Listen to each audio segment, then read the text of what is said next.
have been built on the basis of these considerations. Nations that have failed because they have characters who do not know or appreciate the various principles, the various processes, and the significance of virtue in the process of nation building. Africa's problem, what is Africa's problem today, or Nigeria's problem in particular? People say, and I take the general point of view, Africa lacks leadership. This is only partially true. You need to know and to understand it as partially true in order to know the real problem.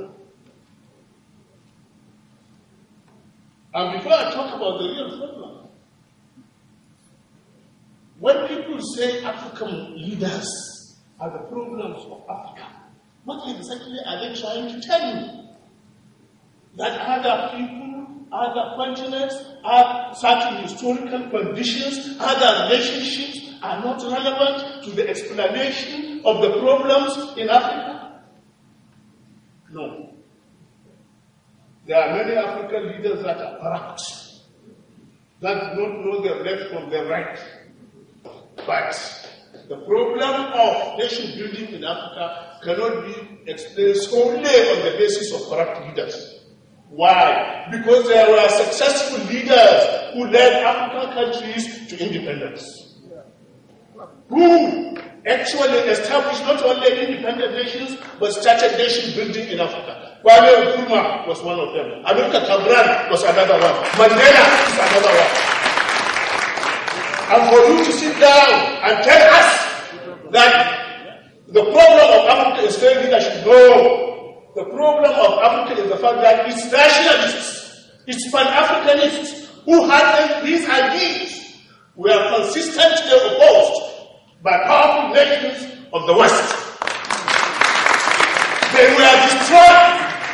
And in the places what we have surrogates, agents of the West. And if you take agents of the West and tell people that the agents of the West are African leaders, then the role of the West is completely covered up. And this is the purpose of that kind of explanation, to cover up the reality of the situation. So now, leaders have achieved a lot, and that is why I disagree with the last speaker. To say there is nothing that we have achieved in Nigeria or in Africa is to actually show that we hardly know the history of this country.